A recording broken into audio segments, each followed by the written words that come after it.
guys, Red and Jack Fox here. I'm gonna continue with part 4 or 5. I think it's a 3 maybe. So if you guys could not hear me, this is part 3, and where I left off is where Deku is dragging Ida through the floor into darkness. Ida wakes up the next day, and whatever happened to him the night before, he doesn't remember exactly, but he remembers being dragged through the floor and something grabbing him. And he feels like that is Izuku's spirit telling him that he messed up very badly. Sorry if I sound monotone. And also, here's Ghosts of Punishment for you guys who like this what if. Anyway, let's just continue. Ida spends the next few weeks trying to go to Midoriya's grave to apologize for the bad things he done.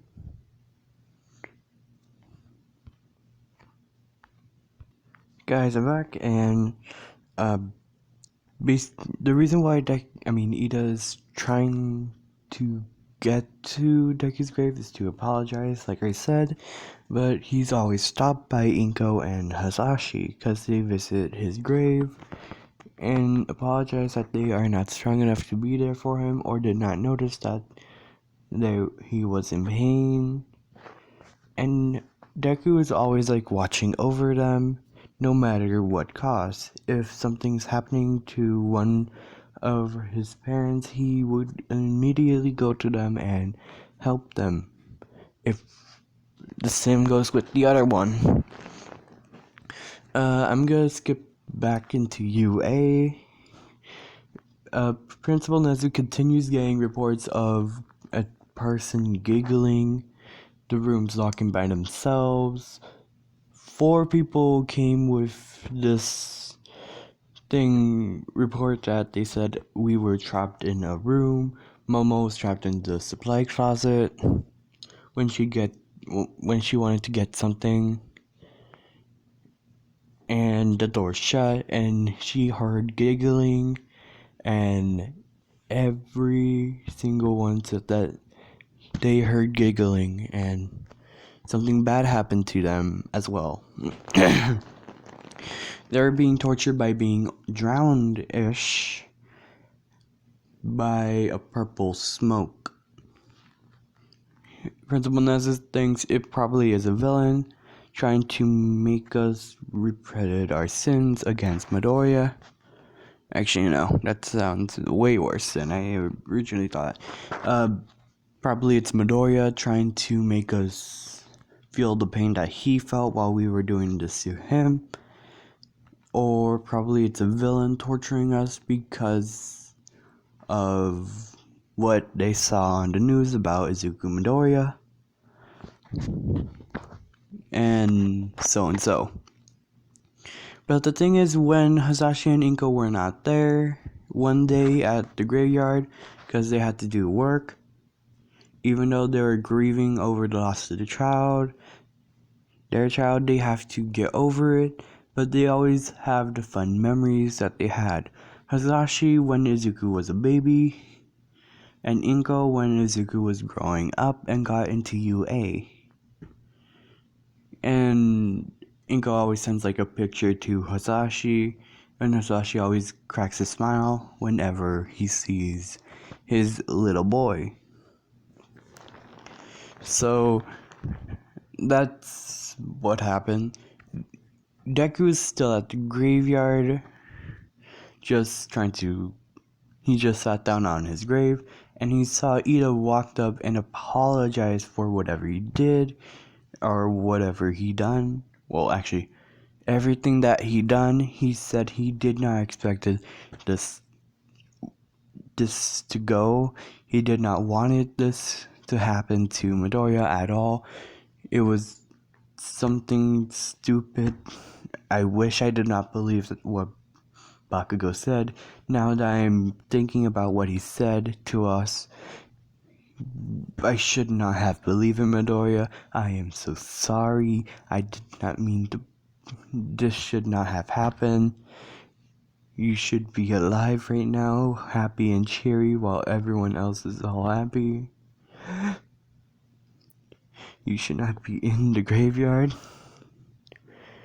As Ida goes on a little rant on how he's sorry, he should not have believed Bakugo's words, and all that. And Deku listened to what he said over and over again in his mind and said, what Bakugo's words? What were Bakugo's words that he said towards Ida to make him go against him? He's wondering that. So after a few weeks, Deku decides that holding revenge is not a good way to live against someone who apologized to him for what they done, and said that someone has told them something to make him go into this. So he releases Ida completely, like nothing else happens towards him. His family forgets anything that happens towards the school or Ida, so Ida's back, and Ida's like confused about this until he has a weird dream about seeing Deku at the graveyard and saying, "Hello, Ida. I heard what you have said towards my grave, and I have decided on holding a grudge on you is not worth the lifetime that I have. Well, that I got. What you said, what Bakugo's words are, I am wondering what is his words that forced you into this style and forced me into giving up my life. What did he say, Ida-kun?" As Ida goes into detail on how and what Bakugo said, how everything has crumbled, and he's wondering what happened to his family and friends, what happened to the school, what happened towards everything, and why is he not on the list of people who was the reason you have died. Deku said, "I have released you, remember this. That means anything that you have done, I shall reverse until to the point where nothing has happened. Only you will remember have what you have done, but no one else will. Count as a small punishment. I shall go, Ida. Good night." As Deku leaves Ida, as Ida wakes up in the middle of the night, sweating, as he feels more bad because he is now has to keep a secret from his family and all the other people that are asking him what happened at school. Like, there's nothing of Ida saying that he was the reason why Midori is dead. Literally everyone else is in the school was in there except Ida, so people are wondering what's happening. So no one expected Ida. So that's happening. When Deku feels like they have enough, he will give them a small punishment, which is basically the exact same thing that that happened to Ida. Makes everyone else forget that they were the reason why he's dead, and only left their memories to stay together, while everyone else's memories are scrambled. Okay, we're going to sue Froppy.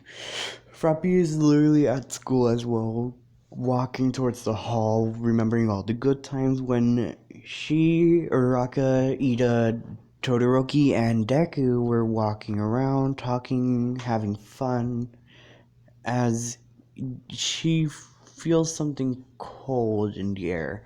As she turns around and sees nothing, and then she turns around again and sees what looks to be a little boy with green hair.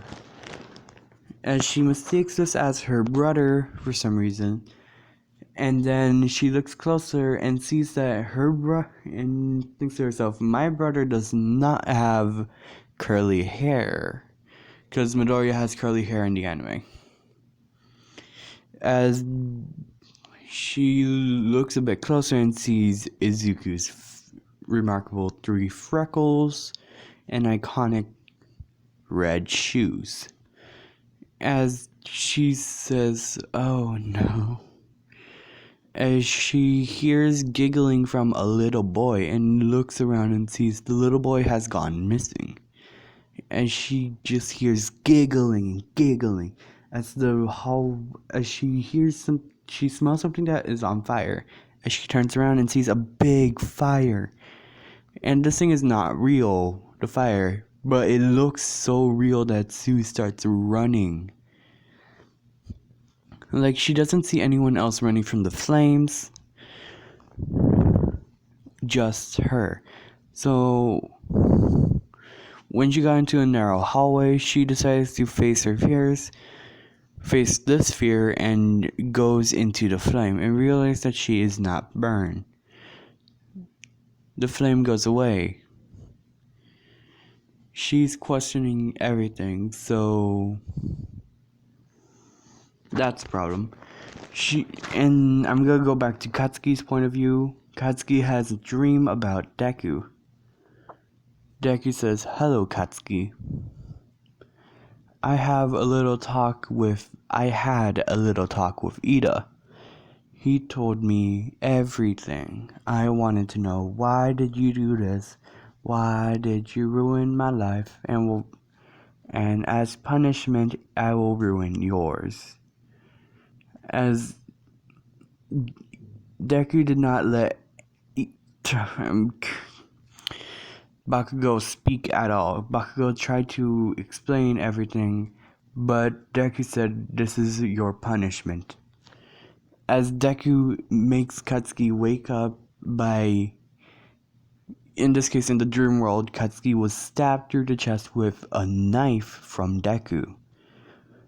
In the real world, he feels something sharp against his chest. He looks at it and sees a slash mark against his chest. As he's questioning what happened, and when he went downstairs, his mother and his dad does not look at him at all. As he describes his mother, the hag does not want to talk to me. The old man, neither. So literally no one in Katsuki's family does not want to talk to him. Everyone just avoids him completely, and that's it. I'm gonna go into Uraraka's family. Uraraka is feeling so much guilt because she remembers all the good times of Deku, her, Ida, Todoroki, Sue, just hanging out, talking about what happened, and sometimes Uraraka remembers when the girls asked for her crush, and the only thing that comes to her mind was Deku. Deku does not intervene as Uraraka just cries herself to sleep because of this. Deku appearing in her dreams and saying, Uraraka, it's nice to see you.